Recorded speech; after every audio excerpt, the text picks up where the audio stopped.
Hey everyone, so today I wanted to talk a little bit about some idioms. And idioms tend to be something that a lot of ESL learners are scared of or stay away from and feel very intimidated by idioms. But I think that the thing is idioms can be a tool that you can add to your language abilities. And it's kind of like the cherry on top of ESL learning. And for me, I don't know every idiom in the English language. Idioms change with every generation. So I've brainstormed a few of the common idioms that I might use in a conversation with people.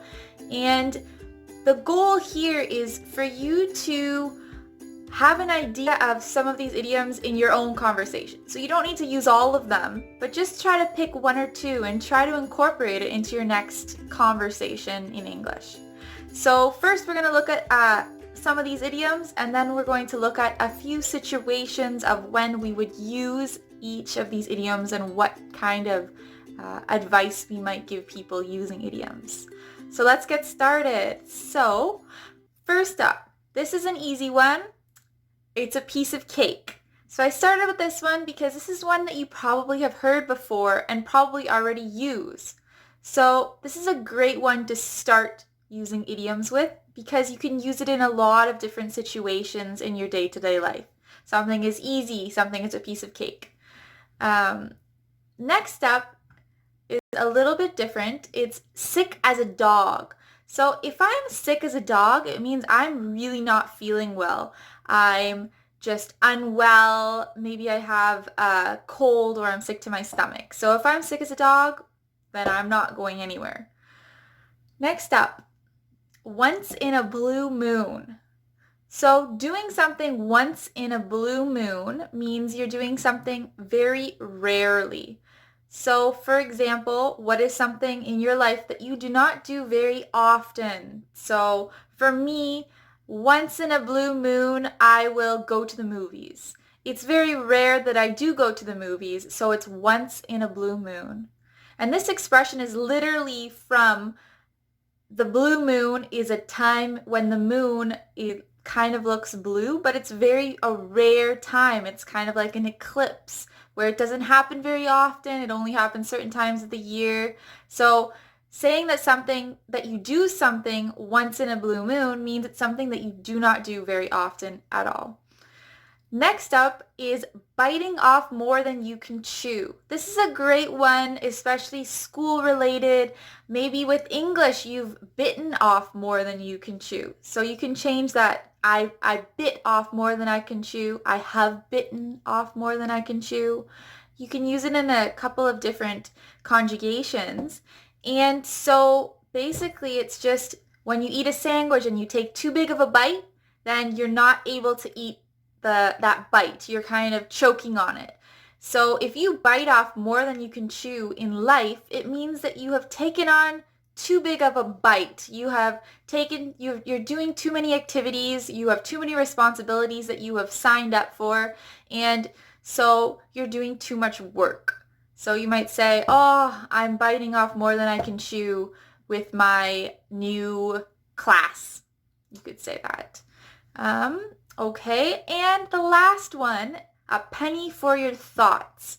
So you say this when you want to know what another person is thinking, usually because they've been quiet for a while.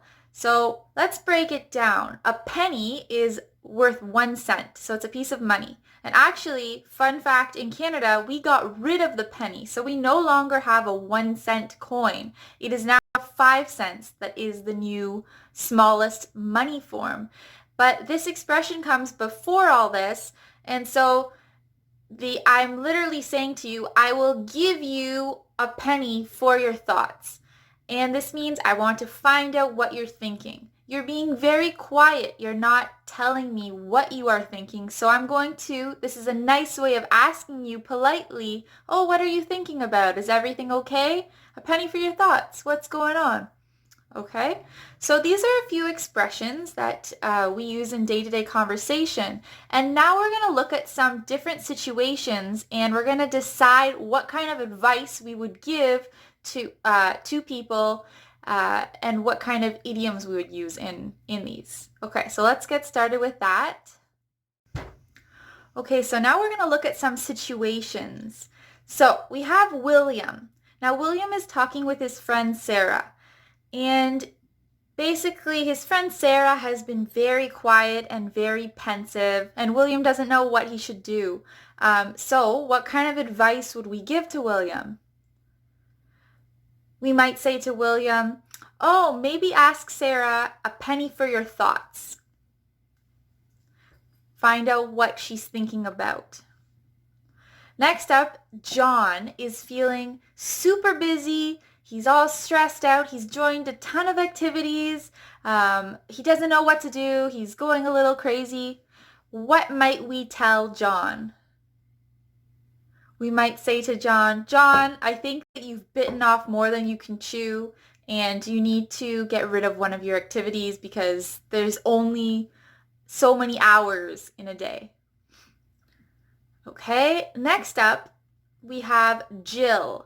So Jill won tickets to a Coldplay concert, and Coldplay never comes to her city, and she's super excited. She can't believe it, and then she realizes that it's the night before a test, and it's a really important test that she needs to study for. What should we tell Jill? This is a hard one. So my advice to Jill is that Coldplay only comes to her city once in a blue moon, very rarely, and even rarer, she won tickets, which is just very rare. So I would say, Jill, once in a blue moon, Coldplay comes. So I think that you should go to the concert. When you come back, just start studying for your test.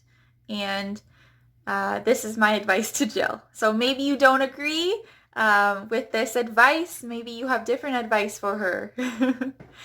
Next up, Jim, he feels very dizzy and he feels sick and he has an important work meeting today. So what advice should we tell Jill? We're his coworkers. So we might say to Jim that, Jim, you're sick as a dog. You're not feeling well. Just go home. We will reschedule the meeting. So you're sick as a dog. And the last one. So John, he just finished taking a super easy class at university. And his friend, who is looking to take a class, asks John what he thinks about his class. So what should John say?